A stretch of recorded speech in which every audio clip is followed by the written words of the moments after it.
Olá a todos, muito prazer em vê-los novamente aqui no nosso Trade Talks, hoje num programa muito especial.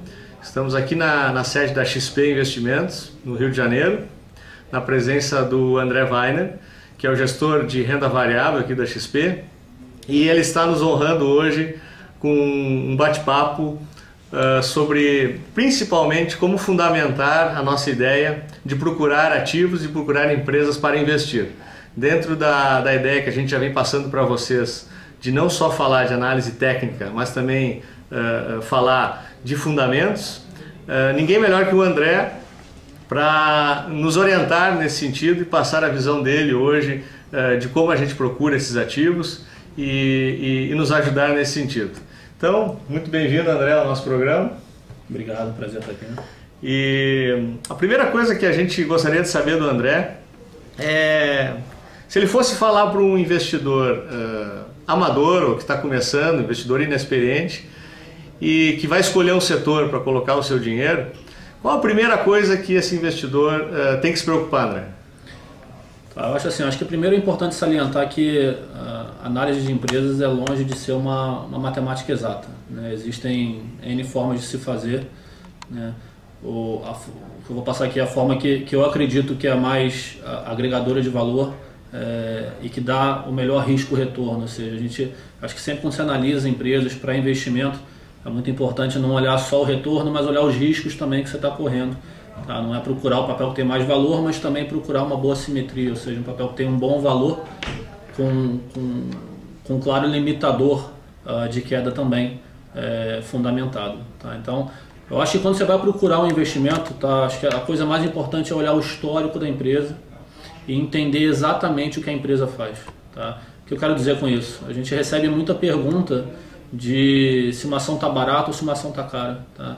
E raramente a gente recebe a pergunta se é uma boa empresa. Tá?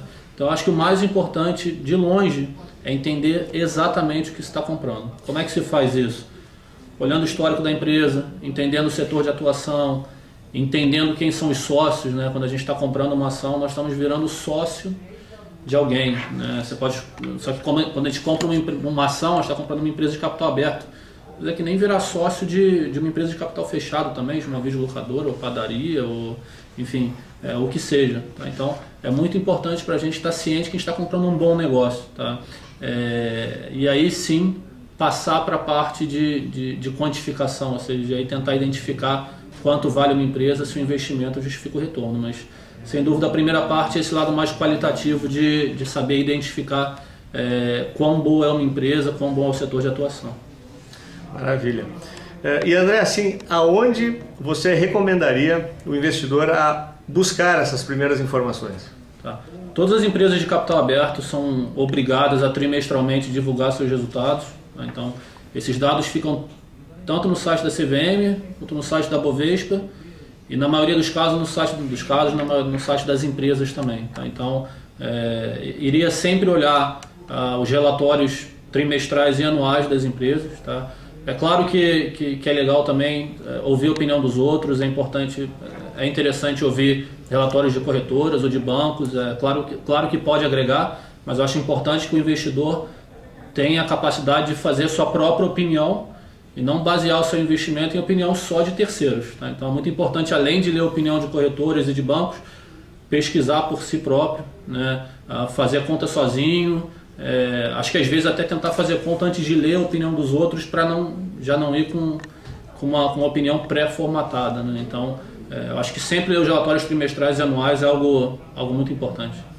E André, em termos de múltiplos, o que você recomendaria que o investidor não pode deixar de observar? Tá. Eu acho que múltiplo existem diversos múltiplos de mercado. Tá? Eu acho que cada múltiplo se aplica melhor a um determinado setor. Tá? Não diria que tem um múltiplo específico que é o múltiplo a ser olhado. Se eu tivesse que escolher um, eu acho que o preço sobre lucro ajustado, ou seja, tirando variações cambiais, depreciação acelerada ou mais lenta, enfim, coisas mais técnicas, acho que seria o múltiplo que melhor ilustra quanto que uma empresa está valendo em mercado, né? Que você vê de fato quanto ela está gerando de caixa, quanto ela está lucrando em cima do valor de mercado dela. Não sou muito fã de olhar EBITDA, ou seja, quanto que a empresa está valendo em cima da geração de caixa contábil dela, porque existem muitas manobras que podem inflar esse número.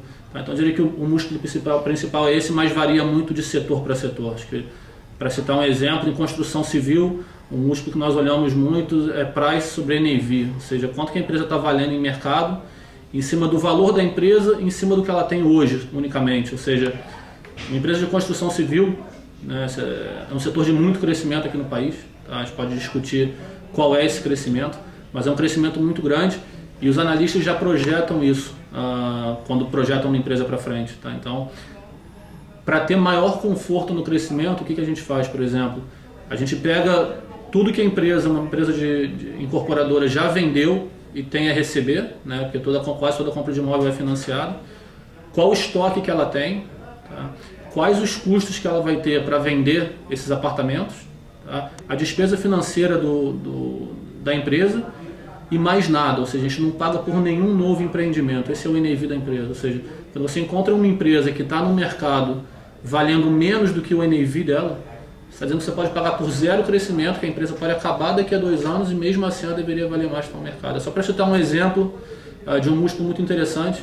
Tá? Então a gente tenta sempre sair um pouco do padrão, olhar coisas um pouco diferentes de só EV/EBITDA, ou PI, ou preço sobre valor patrimonial, enfim, esses múltiplos mais padronizados a gente olha também, mas acho que cada setor dá para extrair coisas mais interessantes. Deixa eu te fazer até uma pergunta sobre o VPA, que em 2008 eu tive uma experiência pessoal com a Gerdau e com a Uzi Minas, e quando as duas estavam com um VPA abaixo de 1, me chamou a atenção, né? Disse, não pode, essas ações nesse momento estão muito baratas, né? E efetivamente na prática se mostrou que elas estavam, que imediatamente em questão de 1 ano elas voltaram a dobrar de tamanho. Quando baixa de 1, é um indicador que a gente tem que ligar o alerta? Sim, eu acho assim, primeiro é sempre importante se abrir o patrimônio de uma empresa para entender o que está dentro. Tá? Assim como o EBITDA, o patrimônio também é muito... ele pode ser um pouco enganoso. Tá? Vou te dar um exemplo, se você comprar uma empresa com muito ágio, ou seja, você pagar muito acima do valor patrimonial da empresa, o seu patrimônio novo fica inchado por conta de amortização de ágio. Só para citar um exemplo. Ou seja, você pode estar olhando uma empresa que está abaixo de patrimonial, mas porque o patrimônio está muito inchado, aquilo não reflete o patrimônio real da empresa. Ou então uma empresa que pode estar parecendo que está muitas vezes valor patrimonial, mas a razão disso é que ela não retém patrimônio. Tudo que ela gera de lucro, ela está reinvestindo e reinvestindo, então o lucro é muito baixo. Então o fato dela estar 3 vezes, 4 vezes, 5 vezes patrimonial não quer dizer de forma alguma que ela esteja cara. Então, primeiro, acho muito importante entender o patrimônio de cada empresa. Mas olhando o patrimônio justo, o patrimônio ajustado, né, como a gente sempre tenta olhar, sem dúvida, quando você vê uma empresa com patrimônio, valor patrimonial, preço ou valor patrimonial abaixo de 1, você está dizendo que essa empresa nunca mais vai crescer patrimônio, ou seja, ela nunca mais vai crescer lucro. O que para boas empresas é algo muito difícil de acontecer. Então, assim, chama atenção sem dúvida, mas tem que tomar cuidado só em entender exatamente o que é o patrimônio daquela empresa. Perfeito. André, eu gostaria de ouvir de ti, seu ponto de vista o teu modus operandi no dia a dia aqui na XP, como é que funciona na hora que você está fazendo a avaliação de onde alocar os recursos dos fundos? Tá. Eu acho que eu falei no início sobre como se estudar uma empresa, o que fazer para se sentir confortável em entender uma empresa, é exatamente o que a gente faz aqui. Então nós fazemos tudo aqui dentro mesmo, estudo setorial, visitamos as empresas, damos muito valor ao histórico da empresa, entender como é que a empresa se comportou no passado. Então a gente gasta muito tempo entendendo exatamente o histórico de uma empresa, até para entender as perspectivas futuras, né? Acho que de forma alguma histórico, né, passado garante o futuro da empresa, mas diz demais sobre a capacidade da empresa de investir com retorno, sobre barreiras de entrada, sobre competidores. Então é algo que a gente gasta muito.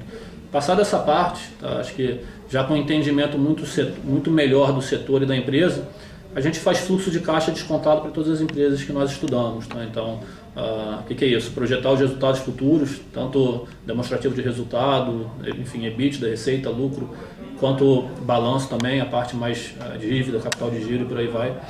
e trazemos a Valor Presente para tentar identificar se é ou não uma boa oportunidade de investimento. Então, assim, o nosso dia a dia é basicamente esse, né, de muito estudo, de visita à empresa, conference call, contatos e muito pouco impactado pela oscilação do mercado no dia a dia.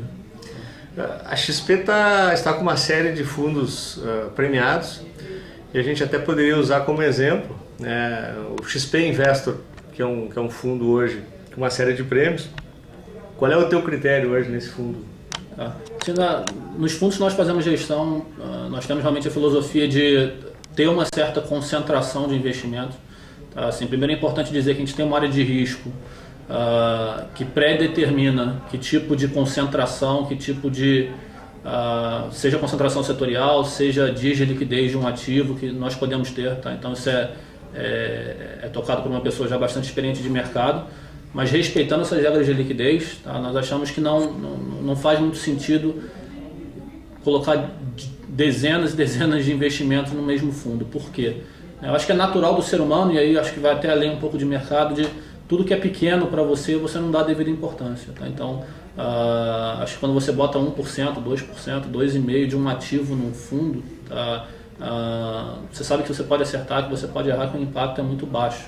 Tá? Então, nós fazemos posição realmente só acima de 5%. Tá? Então, assim, diria que nós trabalhamos na média com 10 ativos, entre 8 e 12 ativos, tá? Nos fundos, exatamente para só colocar aquilo que nós temos uma convicção muito acima da média. Né? Acho que quando você faz posição grande, você se força os analistas, me força a ter um nível de convicção muito grande. Para isso o estudo tem que ser maior, as visitas têm que ser mais frequentes, conference calls também. Então a gente tem essa filosofia de alocar naquilo que a gente gosta. Tá? E as grandes oportunidades, acho que a maioria das vezes não estão nas empresas que são as large caps. Né? Claro que nós cobrimos Vale, Petrobras, Uzi Minas, Gerdau e por aí vai, mas existe uma gama de empresas muito grande, tá, que são muito mal cobertas, principalmente pelo investidor estrangeiro. Então é o tipo de empresa que nós gastamos mais tempo. Não são small caps, tá? Nós temos um fundo de small caps também, mas no Investor principalmente não são papéis small caps, mas empresas que